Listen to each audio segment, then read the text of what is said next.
And it's about last December, I lived with 4 other people in one of those really high Edinburgh flats, and we didn't have any money, and we were really cold, and we couldn't switch on the heating, and we were fighting all the time.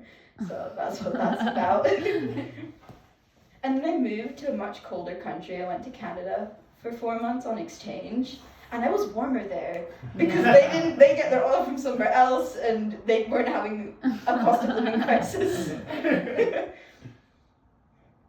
I don't have a garden, not one like my mom's. Instead, I have the city. Here, all that seems to grow is tension over rising bills and limescale in the kettle.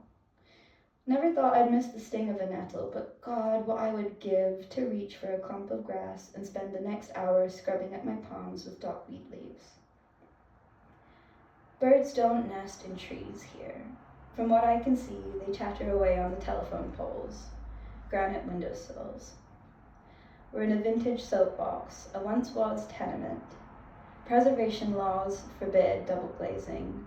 The windows poorly guard an icy prison, and we all curse the buildings for having more governmental support than students.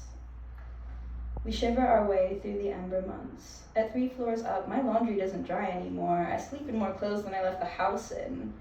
But at least we see the sunrise the way the birds do. Yes, at least we see the sunrise the way the birds do. These months are always cold, but they were cold like a friend. A nippy wee thing, a domesticated at least. It would only nibble at my fingers when I fell asleep. Now, it's grown up into an awful thing. A horrible dog named Winter that belongs to no one, feasts at every doorstep of every broke student in town, taking no prisoners and everyone's gas money.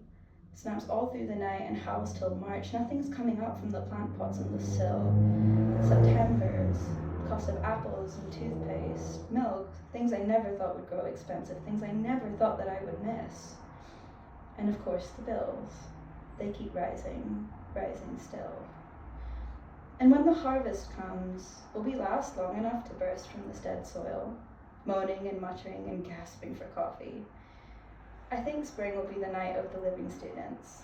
When March rolls over with a reluctant crunch, we'll get our sunglasses out and sink our rolls into the interrail, sun ourselves silly on windowsills, watching the world enjoy the sun.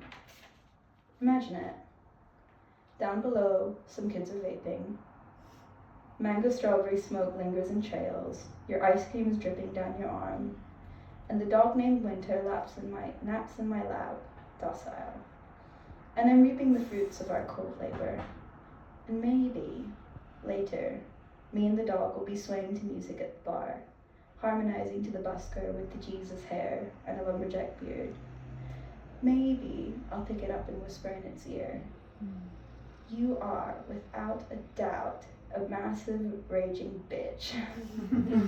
You are a fucking pain, and you drive me to tears. But just because you're difficult doesn't mean you're something to fear. And just like that, we're in for another year.